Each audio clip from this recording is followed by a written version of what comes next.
J'aimerais vous présenter l'un des nombreux dispositifs de médiation du musée, à savoir l'une des deux cartes interactives présentes dans l'espace chronologique du musée, qui part de l'année 1914 jusqu'à l'année 1918, en passant par une reconstitution de tranchées qui nous parle des années 15, 16, 17, 18.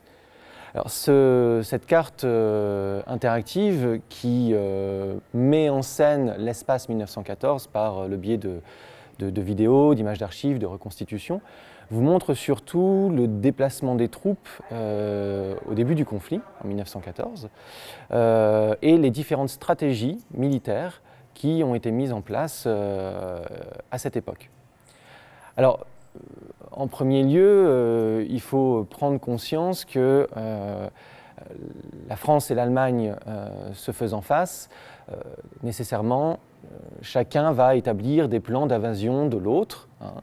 Le plan 17 pour les Français, le plan Schlieffen pour les Allemands. Et il faut savoir que la France a l'intention, d'après ces plans, d'envahir l'Allemagne. En fait, quand on parle d'envahir l'Allemagne, on entend par là reprendre les territoires perdus, Alsace-Lorraine. Si les forces présentes en 1914 sont en faveur de l'Entente, qui possède une alliance forte avec la Russie et qui possède du coup une très grande armée, lors des combats en 1914 sur le front ouest, entre la France et l'Allemagne, les forces vont être à peu près égales de chaque côté, en termes de nombre en tout cas. Par contre, dès l'éclatement du conflit, dès les premiers mouvements de troupes, la France va subir un lourd désavantage. Pour deux raisons. Son plan 17 vise à ne s'avancer qu'en Alsace-Lorraine, tandis que le plan allemand vise à contourner l'armée française par la Belgique. Ce contournement oblige du coup l'armée française à remonter à vitesse grand V vers la Belgique pour sauver ce pays neutre avec l'aide d'un petit contingent britannique. Les troupes françaises qui arrivent épuisées en Belgique vont être vaincues par une armée allemande organisée et une armée allemande qui possède en plus une artillerie lourde, ce que ne possède pas en grande quantité l'armée française au début du conflit.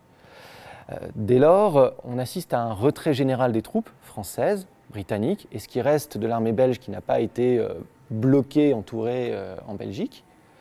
Et ce mouvement de retrait va descendre jusqu'ici, aux alentours de Paris, en Seine-et-Marne, en Champagne, et va se déclencher une immense contre-attaque au mois de septembre 1914, un mois après le début du conflit, à savoir la bataille de la Marne, qui est la contre-attaque pour sauver littéralement Paris, sauver la France en fait de la défaite potentiellement.